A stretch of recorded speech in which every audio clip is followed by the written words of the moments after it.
Well, anyway, so for our next topic, kind of I guess going off of this, I thought it'd be pretty cool that if kind of every month we do this, not every week, but just every month or so that we do this, talk about what we're playing right now, and why, like if it's worth playing or if it's just we're freaking bored or whatever, because that happens a lot.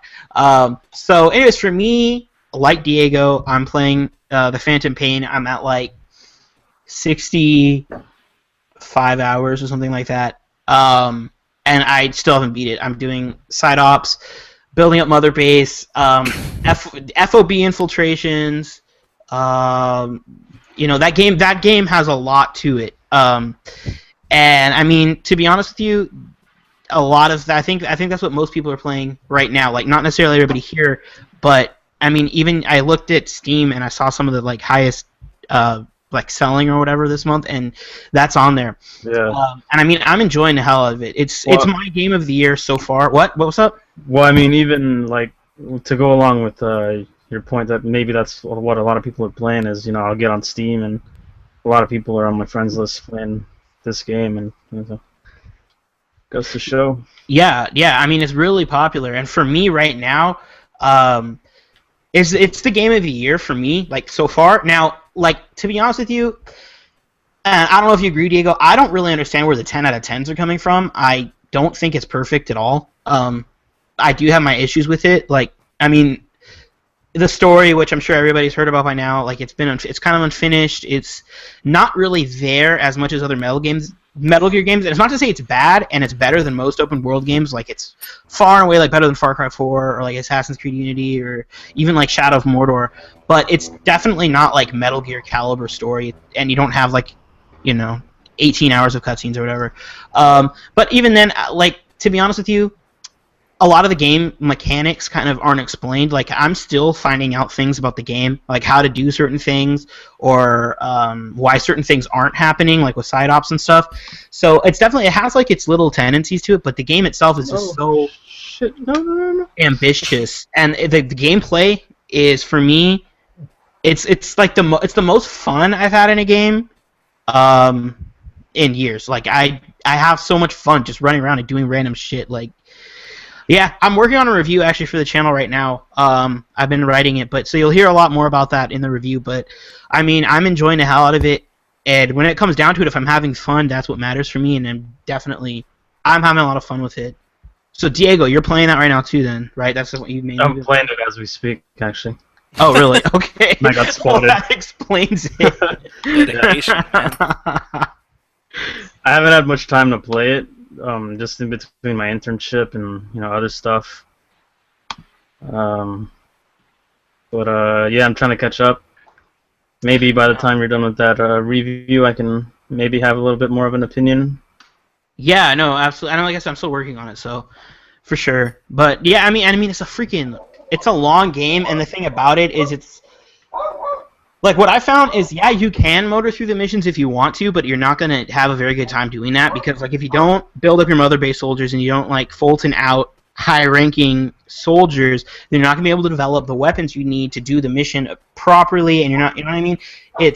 There's a lot to that game. And so the base 50 missions is 10% of that entire game. And then Metal Gear Online launches next month, so I'll still probably be playing it. But yeah, I guess that's for me and Diego.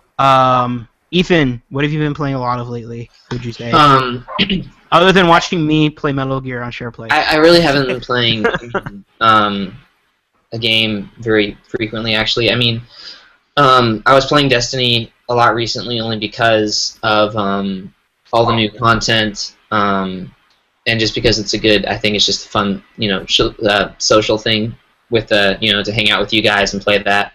So I've been playing, revisiting that. But the last game I substantially played was Witcher 3, which came out, over this last summer, and I put I put 160 hours into that. God damn.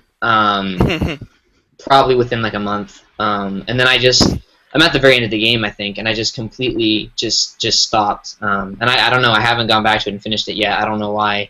I just haven't really had a drive to, I guess, just pick up a game recently and just like really get back into it again. Yeah, just finish it up. I don't know. I do that sometimes, but I mean, I will definitely finish it, of course, probably before the DLC comes out or whatever. But it's just like I put so many hours into it immediately, right when it came out, that it didn't burn me out. It was just, I don't know. I took a break and then I just decided not to come back. And yeah, I haven't really played a game consistently. Probably because it's boring. It's probably because it's boring and it's not very good. Yeah. After the 160-hour mark, I realized it was a garbage game, so I quit. Wow, This game sucks. This game What have I been sucks. doing? Did you try to return it to GameStop? Yeah, the whole collector's edition package. I just took it in and was like, They gave you a single pressed penny. That was it. Here's Anyway. a copy of Blur 2. Here's a copy of Sonic. Sonic 06. I tried to trade it in for Haze, but they wouldn't let me. Oh, dude, the Halo killer. The Halo killer. Yeah, Yeah. so Jay, Yeah, for me, the last game I played a lot of was actually Until Dawn, which came out August 25th, I think. We just finished a review for that, by the way. It should be coming up in a couple. that's coming. That's days. coming like. Well, I don't know when you're gonna watch this. So, in 2 days from when this is recorded, which is Wednesday, so by Friday. But that's probably gonna be up after that. But yeah, it's in the editing room right now, which is my laptop. Which is in anyway. Yeah, so I really enjoyed it. I was pleasantly surprised overall, because I remember when I first heard about it, especially way back in 2012, which I talked about. It was like some kind of like motion gaming title. It was just It wasn't PlayStation Move. yeah, it looked really gimmicky and just boring, and I don't know. But then Sony had some faith in it, I guess, and they kind of took it back to the drawing board, and what we got recently is just so much better. And honestly, I had always been interested in games like Heavy Rain, Beyond Two Souls, but I just kind of thought that it wasn't for me. I wouldn't like it. And then when this one came out and it was getting such good reviews from other sites, I was just like, man, I think I got to try this. So I got it, and man, yeah, it's great. The whole multiple decisions, making tons of different endings, just works awesome. The way they do collectibles is really good. I talked about that. And just overall, just really fun. And it just, it reminded me of all those campy-ass teen horror movies, which is just awesome. Yeah, well, and that's what kind of draws me to it, because I didn't really care, because not only was like I disinterested in like Quantic Dream games or like Telltale games, which I still don't like Telltale games. I don't really like those types. So I remember when that came at the thing in December, PlayStation Experience. Yeah. They had like a 10-minute demo, and I went to go get food during it. I don't even. But think I mean, watched it. but after what you told me about it, because I mean, I am a big fan of horror and I love the genre, and like what I got just from the bit of footage you sent me for the review editing, it kind of has like a cabin in the woods type vibe. Yeah. It's not quite as tongue in cheek, I will admit. It takes itself a little more seriously, especially towards the second half. But yeah, it is very much like, if you're in on the joke, it's just so much better.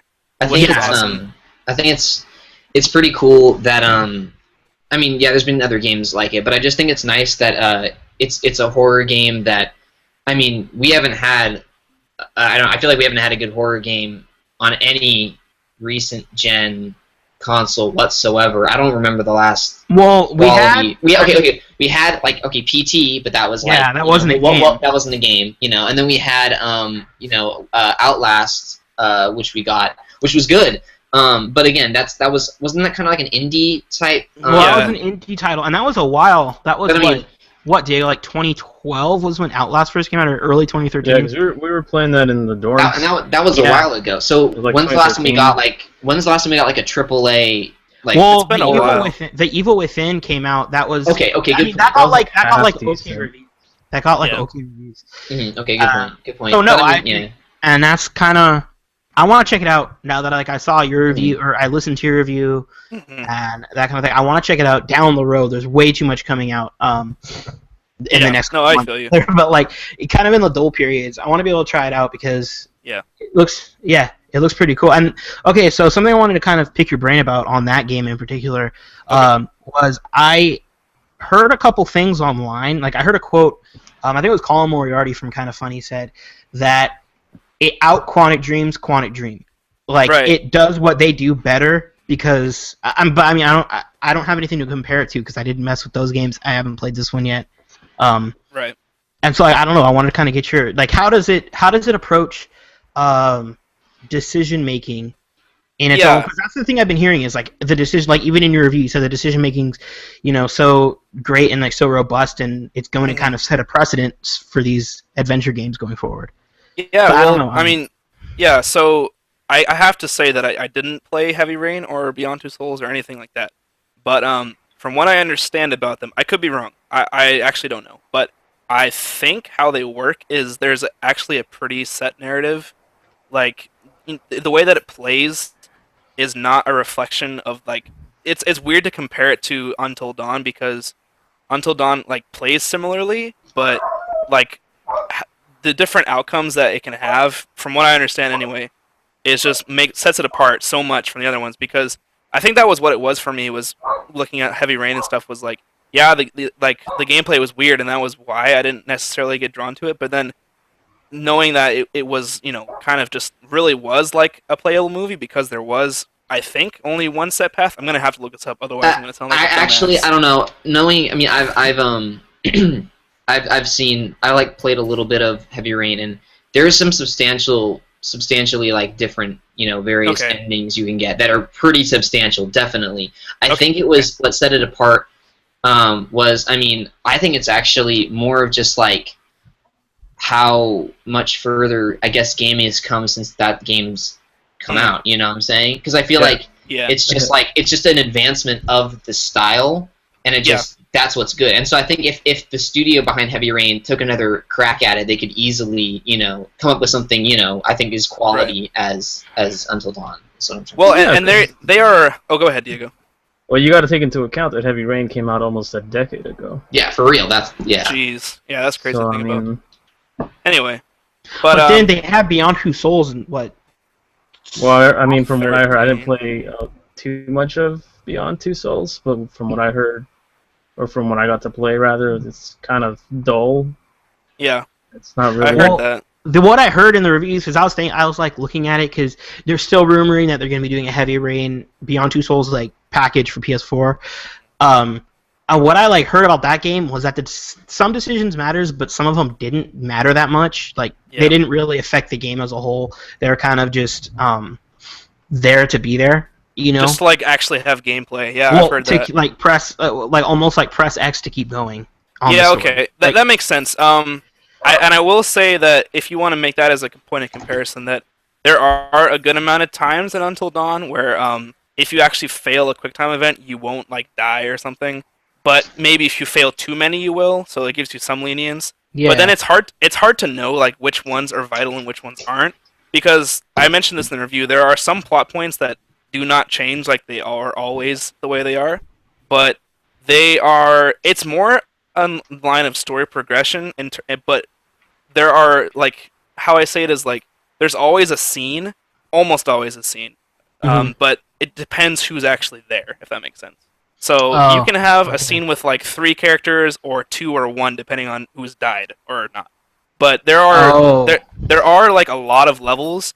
Maybe not a lot. I shouldn't say a lot, but there are a few levels where you actually cannot play them at all unless you do X decision or Y decision. And I know that because I just recently got the Platinum Trophy, and I realized that there were 10 or more collectibles that you can't actually get unless you do this specific thing over here, right?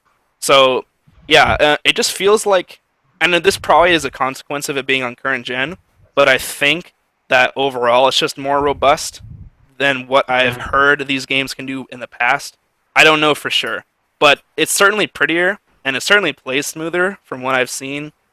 And I think it's awesome. I think it's just more fun, because it's just a more fun setting that I think. But anyway, I'm not pretending to be an expert, but I really liked it. And actually, I just want to say, what I was playing a lot before that was Bloodborne.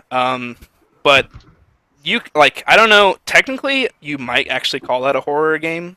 Because, it's not scary in the traditional sense, but, all the elements are there, really, because it's, there's, werewolves. It's Gothic. It's Gothic. Yeah. It's kind of hard to call it a horror game, but it has, so many horror elements that I almost want to. But Yeah. that's just kind of a semantics thing. But yeah, that's what I've been playing a lot. Actually, besides that, side note, I've been playing a lot of Binding of Isaac Rebirth. I'm trying to unlock a lot of the stuff before the Afterbirth expansion comes out, which I'm really excited for. And we are going to have a review of that when it comes to PS4, because Chris is going to review that. But okay. that's pretty much it. I really liked the new PS Plus game called Teslagrad. That was fun. Dude, I didn't like that, dude. I played Well, that's just me. Anyway. I don't know. I like Grow Home. Grow Home's freaking sick. Yeah, that was cool too. I have like more time than I should in that game. Actually, I just like to relax and I play it. But yeah, okay, cool. So we kind of have like a spectrum of stuff. Oh, and Diego, are you still playing Dota? What? The Dota? Yeah. I mean, when I'm not playing Metal Gear, that's kind of like an ongoing thing, though. It's like yeah, no. I'll hop on Dota and play a game or two, and that's like me with Destiny. Like I'm always not playing Destiny and playing Destiny. Like it's I'm not like sitting playing hours, but I probably will again once I get Taken King.